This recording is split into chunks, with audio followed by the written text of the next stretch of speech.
हम लोग को मुख्य अतिथि के रूप में बुलाया है।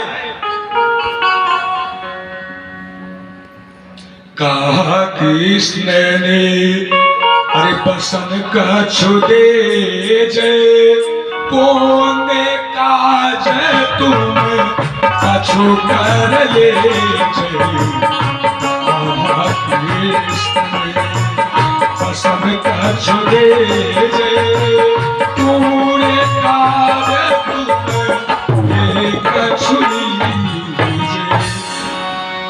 हम लोग यहाँ आपके मानो मेहमान बन करके आए हैं, और वैसे भी भांजे को जो दिया जाए, एक कहावत है ना, 100 ब्राह्मण ना एक भांजा। जो भी आप हमको कुछ दोगे, मान लीजिए इसका अनंत गुना फल हमको मिलेगा, ना 100 भैरी ना एक बाभन, ऐसी कहावत है ना। अगर एक दोगे तो 1000 का फल मिल जाएगा। इसलिए मामा हमको ऐसा लगता है कि लोग हमारे इन वस्त्रों को देख देख कर कौतूहल का विषय हम लोग बन गए हैं। अब हम सोच रहे हैं कि कल कैसे हम लोगों का बीतेगा, उसमें तो पूरा देश के लोग आएंगे। इसलिए यदि आपकी कृपा होती तो कुछ वस्त्र हमको आप इसमें से दे देते, जिससे हम भी इसको पहन करके इन्हीं लोगों में छिप जाते, ये कौतूहल का विषय समाप्त हो जाता।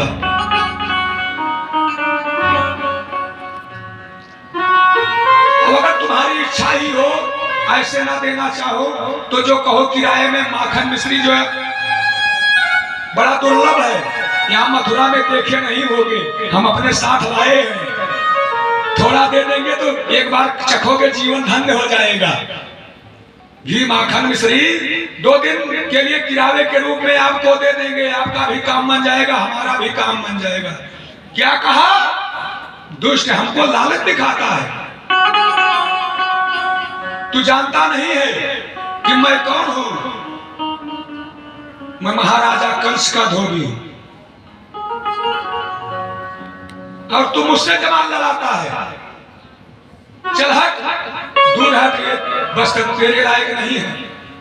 अरे तुम लोग गांव के गंवार वाले कभी ऐसा वस्त्र देखा भी नहीं है, पहनने को कौन कहे? तुम्हारे ऊपर तो वही काली कमली और यही फटी पुरानी धोती यही शोभा देती है। चला जा कहीं किससे करे रही कि हाँ वहां से काली कमली ले ले, वही तेरे ऊपर अच्छे लगेगी। ये अच्छे नहीं लगेंगे तेरे ऊपर।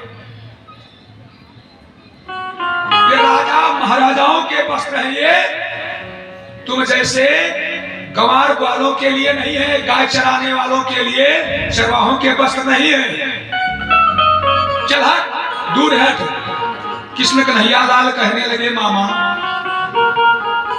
अगर नहीं देना है तो मत दो, लेकिन ये अनाप शनाप काहे कह रहे हो? अरे हम गंवार हैं, ग्वाले हैं, या जैसे भी है, निर्धन है, धनिक कुछ भी है, वो हम अपने लिए हैं। आप धनिक हो, आपको पद मिला है मामा कंस के यहाँ धोबी का, इतने बड़े पद पे, पद आपको मुबारक हो, आपका पद आपको मुबारक हो। हम जैसे हैं वैसे ही सही, ये अनाप शनाप क्यों कह रहे हो? कहा क्या कहा? जवान लड़ाता है। अब तो बारूणी मदिरा के मद में है। उसने कहा लगता है जो हमारे राजा कंस को कल करना है, उसे पुण्यकार हमें अभी कर देना पड़ेगा। कृष्ण कन्हैया लाल ने कहा, मामा बाबा को वचन दिया हूं, अन्यथा किसी की मैं इतना सुनता नहीं था, और न सुनता है, अब तक तुम्हारा नाम सत्य हो गया होता। इसलिए तुम अपने रास्ते जाओ, नहीं देना है तो मत दो, और मैं अपने रास्ते चला। अब तो और वो बारूणी मदिरा के नशे में है वो रजक धोबी, आगे बढ़ा। अब तू ऐसे नहीं मानने वाला है। जैसे ही कृष्ण कन्हैया लाल को मारना चाहा, और कृष्ण कन्हैया लाल ने केवल उसका अपने हाथों का स्पर्श कराया है, उसके गले पर लगना हुआ कि कट करके उसका गर्दन धड़ नीचे जमीन पर गिरा। अर्थात गोविंद ने उसका उद्धार कर दिया कि ईशान तले वसांस नित्यम गिरिवाणाचरे परिधात्त किमुदावृता राजद्रव्याणि व्रजतः। अरे कूपे कहाँ धो बिया देखलाए, कूपे कहाँ धो बिया देखलाए। हरि मारा सिर धारा गिनाए, कूपे कहाँ धो बिया देखलाए।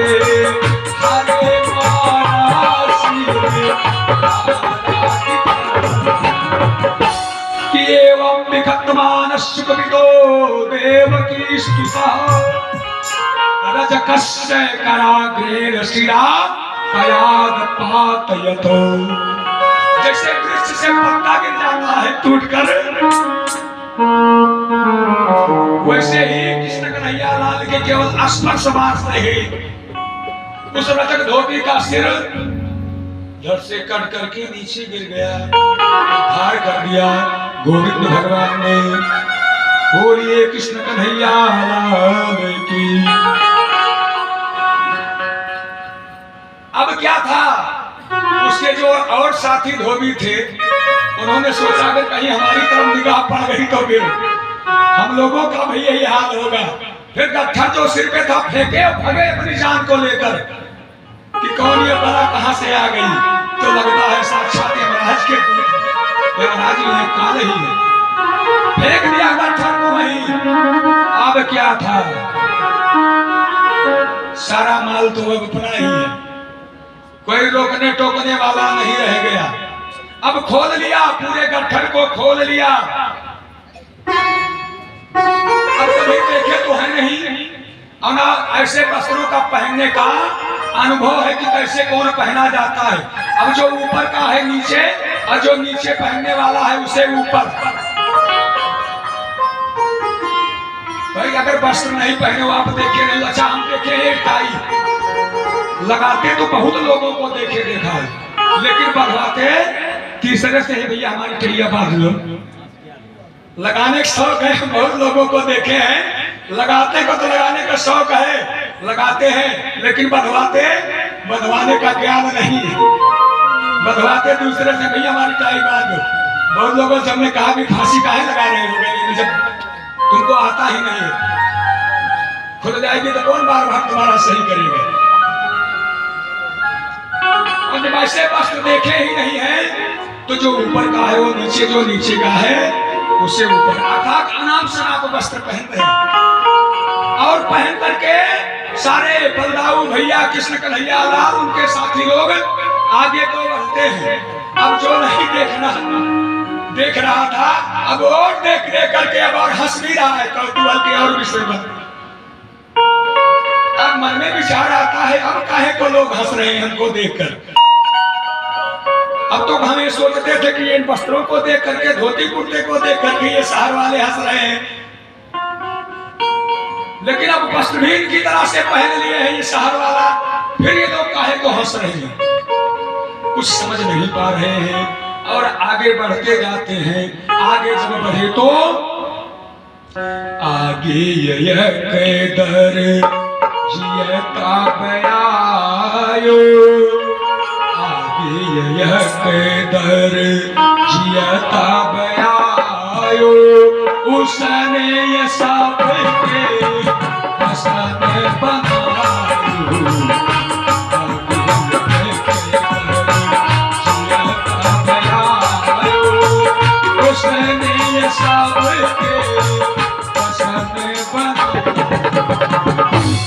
उधर जी भगवान नारायण का अनन्य भक्त था। ऐसे वस्त्रों में देख करके आकर के रास्ते में हाथ जोड़ करके खड़ा हो गया कि प्रभु यदि आपकी कृपा हो तो ये जो अनाप शनाप आप वस्त्र पहने हैं, आपका आदेश हो तो काट छांट करके असर मैं आपके साइज का कर दूं। कृष्ण कन्हैया लाल कहने लगे धोबी दर्जी मामा, अगर कपड़ा फ्री का हो, सिलने वाला दर्जी भी फ्री का मिल जाए तो क्या बात है।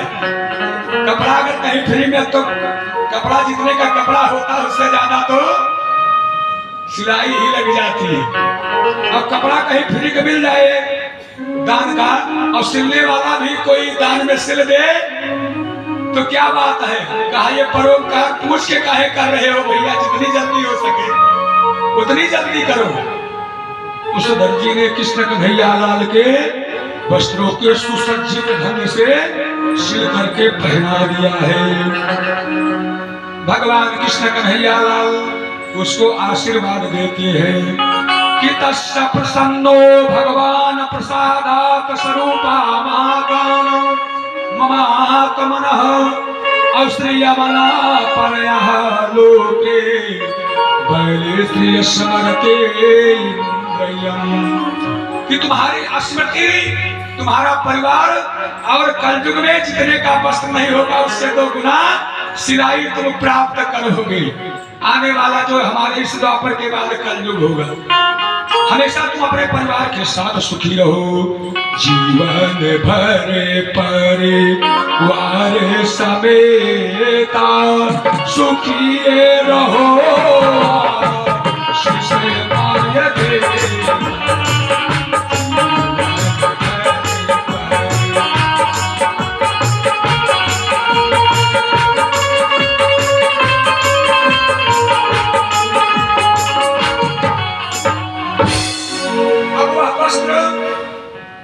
दर्जी ने साइज का कर दिया है। अब आगे बढ़ते हैं तो आगे मार्ग में सुदामा नाम का एक माली, जो भी भगवान नारायण का अनन्य भक्त हुआ करता था। ये तो कंस के उग्रसेन के यहाँ तो धर्म ही धर्म था उनके राज्य में। जब से मथुरा पर कंस का अधिकार हुआ है, उसने सारा धर्म कर्म पूजा जग तप सब बंद करवा दिया है कि कोई भी नारायण का नाम नहीं लेगा। लोग बाहर ना प्रकट करके लंका में भविष्य की तरह से मन ही मन भगवान का भजन करते थे, भगवान की भक्ति करते थे। यह हमारी भी भगवान का अनन्य भक्त है। कृष्ण कन्हैया लाल बलदाऊ भैया के रूप को जब देखा तो इस रूप में इसे नारायण दिखाई देने लगे और वह सुंदर सुंदर पुष्पों की मालाओं को लेकर के नारायण के सामने खड़ा हो गया कि प्राहन सार्थकम जन्म भवेतम चाकुलम प्रभो। कि आपको मैं साक्षात नारायण के रूप में आप में याद रहेंगे, देख रहा हूं। यह मेरे मन की भावना कह रही है कि आप कोई साधारण नहीं बल्कि नारायण है। इसलिए हे नारायण कि प्रतदेव ऋषयो महातुष्टा महाकमले नवान। और ऐसा सौभाग्य तब प्राप्त होता है जब कुल देवताओं की पितरों की कृपा प्राप्त हो जाती है, तभी नारायण के आगमन का ऐसा मार्ग संसार में सुनियोजित हो पाता है। सो आज हमारे कुल देवताओं यो हमारे कुल पूर्वज पितरों का आशीर्वाद प्राप्त हुआ है कि आप नारायण का आगमन हमारे द्वार पे हुआ है। आज मैं धन्य हो गया। हे नाथ, हमारे पास आजीविका के लिए केवल नहीं पुष्पों की माला है जिससे सारा व्यापार सारा परिवार चलता है। इसलिए ये ही वीर गृहं यामानेन त्वामातमुक्त हेतसो औतेन मथितं चिकायाम परसीद पुरुषमम। आप इन कमल पंखुड़ियों को स्वीकार कीजिए। गले में कहा भैया अब वस्त्र भी और सिलने वाले भी मिल गए, माला की कमी भी थी और जो अभी तुम निवेदन के साथ दे रहे हो तो और बात क्या कहना है। और सुदामा माली ने कृष्ण कन्हैया लाल बलदाऊ भैया और उनके जितने भी साथी ग्वाल बाल हैं सबके गले में सुंदर पुष्पों की माला भेंट की है। प्रभु बोले जन्म हरि सुखी रह करे, प्रभु बोले जन्म अरे सुखी रह करे मुझ में ही भूले रहो सदा।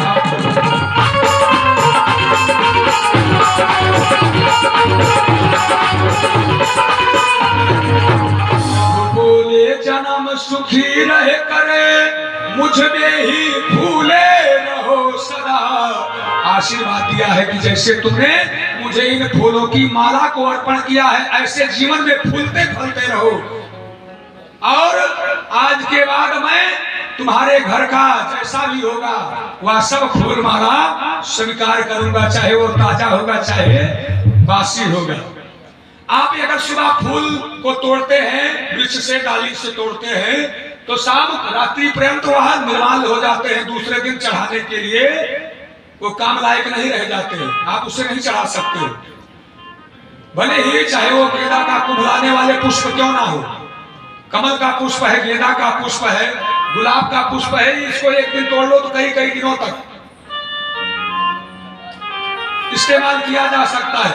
लेकिन यदि आपने अपने हाथों से तोड़ा है, संग्रह किया है, तो आप उस पुष्प को दूसरे दिन नहीं चढ़ा सकते हो। वह पुष्प शाम तक निर्माल्य हो जाता है। लेकिन मालिक के यहां से लाया हुआ चाहे वो सड़ी क्यों ना गया हो, वह सब नारायण को स्वीकार है। बोलिए गोविंद भगवान की जय। और अब आगे को बढ़ते हैं। जब आगे को बढ़े तो देखा कि बिलोक के कुबजाम युति बरानन अप्रच्छयांति प्रहसन रसप्रदः। एक नारी, एक स्त्री जिसके पीठ पर 3 जगह कुंवर निकले, 3 जगह से टेढ़ी मेढ़ी, हाथ में कटोरा लिए हुए, एक हाथ में डंडा पकड़े, वह बेचारी बढ़ी चली जा रही है। सामने से कृष्ण कन्हैया लाल आ रहे हैं। देख करे उसे को हने बोले, देख करे उसे को हने बोले, मृग नैनी कहाँ जाए।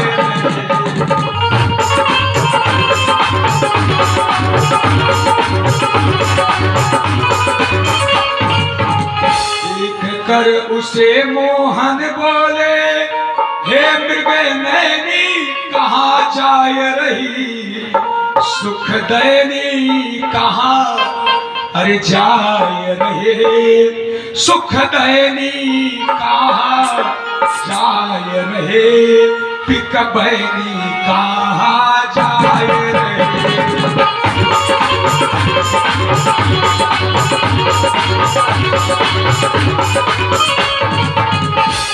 कृष्ण कन्हैया लाल ने उस कुबड़ी को देख करके, जो 3 जगह से कुबड़ी है, चेहरे का स्वरूप सुंदर नहीं है, कुरूप है, उसको देख करके कृष्ण कन्हैया लाल कहने लगे कि का तुम करो वैर गतो हानुले पनम और कस्यागने वा कथय सुसाधुना। कि सुंदरी तुम कौन हो, और यह हाथ में जो महक रहा है, देखने से ये चंदन प्रतीत होता है, ये चंदन का कटोरा तुम कहां लेकर के जा रही हो। बेचारी वह रोने लगी। कृष्ण कन्हैया लाल को देख करके, रे पथिक, तू तो इस मथुरा का तो नहीं है, क्योंकि तुझे इससे पहले मथुरा में नहीं देखा। लगता है तू कहीं बाहर से आया है, परदेश से, परदेसी है। यहाँ के लोग तो मेरा उपहास उड़ाते ही, मेरे रूप को देख करके मेरा मजाक उड़ाते हैं, और तू भी अपने इस समय समझ रही हूँ, भली भांति समझ रही हूँ, अपने इस मोहिनी रूप को लेकर के जो अपना स्वयं सुंदर होता है, दूसरे को वो कुरूप ही दिखाई पड़ता है। मैं तुझे कहां से सुंदर दिखाई दे रही हूं? लोग तो मेरा नाम ही कुब्जा रख दिए हैं, कोई मेरी तरफ देखना नहीं चाहता है। तो तुम मुझे सुंदरी कह रहे हो, मेरा उपहास उड़ा रहे हो। भगवान कहते हैं कि मैं सच कह रहा हूं, तू सुंदर है, सुंदरी है, परम सुंदरी है। क्यों? निर्मल मन जने सो मोहि पावा। भगवान को आपकी ये सुबह सुंदरता से कोई लेना देना नहीं है। आपका रूप रंग कैसा है ये नहीं है कि आप ज्यादा सुंदर हैं तो भगवान आपको ऊपर जल्दी कृपा कर देंगे। आप ज्यादा गोरे हैं, ज्यादा खूब श्रृंगार किया है तो भगवान आप पर जल्दी रीझ जाएंगे। आपने ज्यादा धन ला करके भगवान को अर्पण कर दिया तो आपको जल्दी कृपा प्राप्त हो जाएगी। ऐसा कुछ नहीं होने वाला है। जो सारे संसार का पालन करता है, जिसकी कृपा मात्र से यह रस पदार्थ संसार में उत्पन्न होता है, जिसकी कृपा से वर्षा होती है और संसार में ये अन्न रस पदार्थ उत्पन्न होते हैं, उनको तो न हम भोग सामग्रियों से, जिनकी ही कृपा से यह कापास उत्पन्न होता है, ना तो हम उन्हें वस्त्रों से, और जिनके चरणों में लक्ष्मी निवास करती है, ना तो हम उन्हें ये कागज के चंद टुकड़े रुपए दे करके, और ये वहां चलता भी नहीं उनके यहाँ, ये कागज वाला रुपया ये हम लोगों के व्यवहार में ही समाप्त हो जाता है, आगे जाएगा नहीं। और लक्ष्मी जिसके चरणों में रहा करती हो, उसको हम धन दे करके, दक्षिणा दे करके संतुष्ट नहीं कर सकते हैं। अगर उसकी कृपा को प्राप्त किया जा सकता है तो केवल निर्मल मन जन सो मोहि पावा। निर्मल मन जन सो मोहि पावा। मोहि कपट छल शिव न भावा।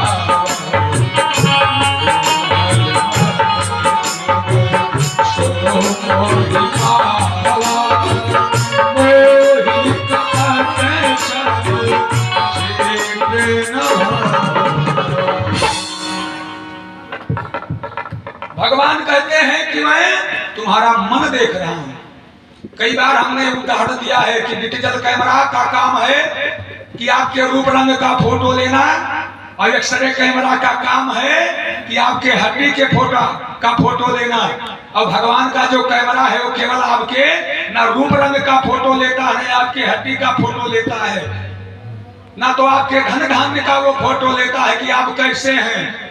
वो तो केवल आपके मन का फोटो लेता है कि आपका मन कैसा है।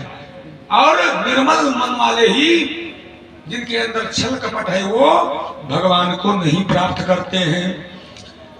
उस वजह से भगवान ने कहा मैं तो तुम्हारे मन को देख रहा हूं, तुम्हारा मन बड़ा पवित्र है। और वह भी भगवान की अनन्य भक्ति है। महाराजा उग्रसेन के लिए वह चंदन का कार्य करती थी, लेकिन जब से क्रूर कंस बैठ गया है, अपने पिता को ही बंदी बना करके कारागृह में डाल करके स्वयं राज सिंहासन पर आरूढ़ हो गया है। अब नौकरी तो करना ही है, और ऊपर से कंस के लिए अगर ना कर दे तो फिर प्राण भी जा सकते हैं। कृष्ण कन्हैया लाल कहने लगे, इसे चंदन से अरे कुछ हिस्सा, यदि कुछ हिस्सा मुझको भी मिल जाता तो ये वस्त्र भी मिल गए थे,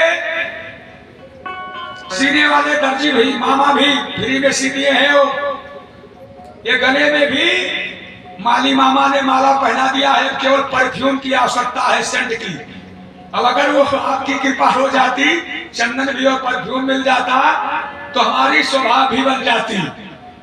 अगर कुछ हिस्सा मिल जाता तो वह कुब्जा ने सारा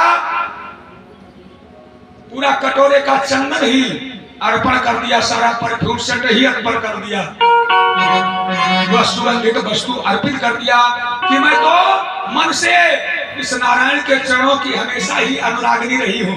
ये चंदन, ये तुच्छ चंदन क्या है आपके लिए, तो यह प्राण भी अगर देने पड़ जाए तो मैं पीछे नहीं रहने वाली। और वह चंदन का कटोरा कृष्ण कन्हैया लाल के हाथों में समर्पण कर दिया है। बलदाऊ भैया ने कहा, कृष्ण कन्हैया लाल से इशारा किया कि अगर अब तुमने इसे सुंदरी कहा ही है, मोहिनी कहा है, तो कुछ चमत्कार भी होता चले, कुछ करिश्मा हो जाए। दया सिंधु दया दर्शाओ, दया सिंधु दया दर्शाओ, उबेजा सुंदरी नारी बनाओ।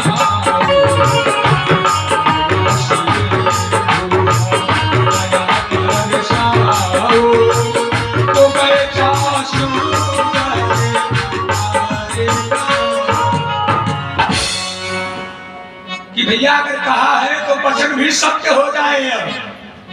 और कृष्ण कन्हैया लाल आगे बढ़ करके अपने दाहिने पैर के अंगूठे से उस कुब्जा के दाहिने पैर के अंगूठे को दबाया है और उसके मुख को पकड़ करके और ऐसे उठा दिया कि मानो जो ये पीछे 3 जगह से कुंवर था वह सब अपने आप ही उसके पीठ में ही सब समाहित हो गए। वह बड़ी ही परम सुंदरी मानो अप्सरा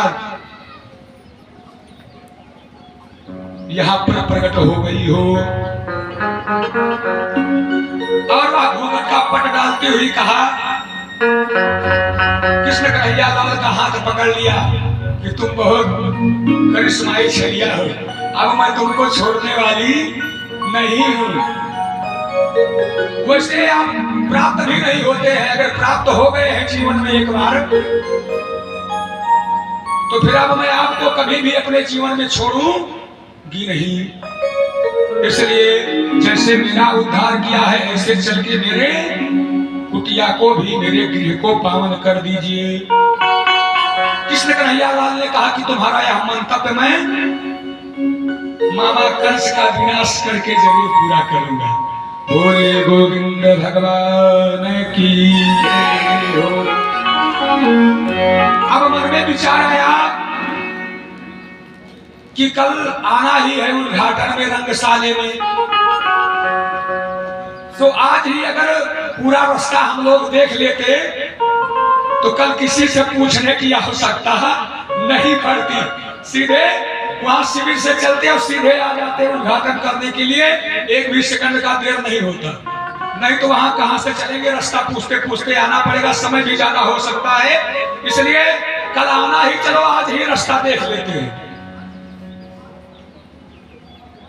और यही देखने के लिए कंस ने जहां दंगल प्रतियोगिता अर्थात रंगशाले का आयोजन किया है, जो षड्यंत्र के लिए, कलिंग को मारने के लिए षड्यंत्र के तहत रंगशाले दंगल का जहां पर आयोजन हुआ है जिस मैदान में, उसको देखने के लिए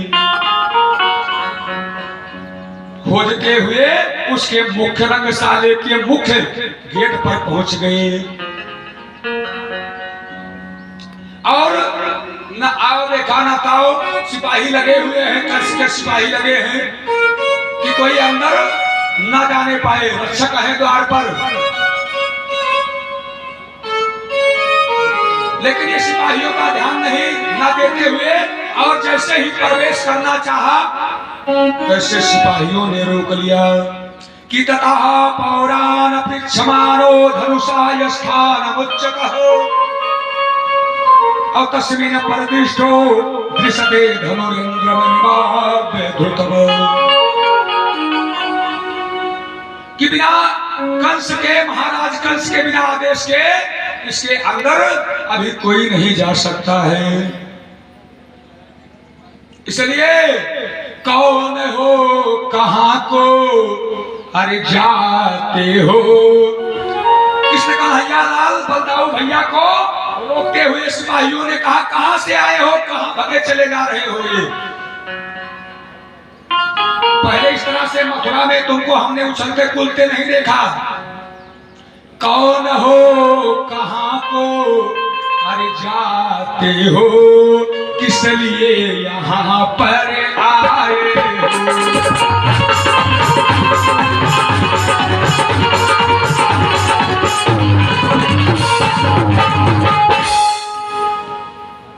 सावधान, बिना पूछे बिना महाराजा कंस के आदेश के कोई इसमें प्रवेश नहीं कर सकता है।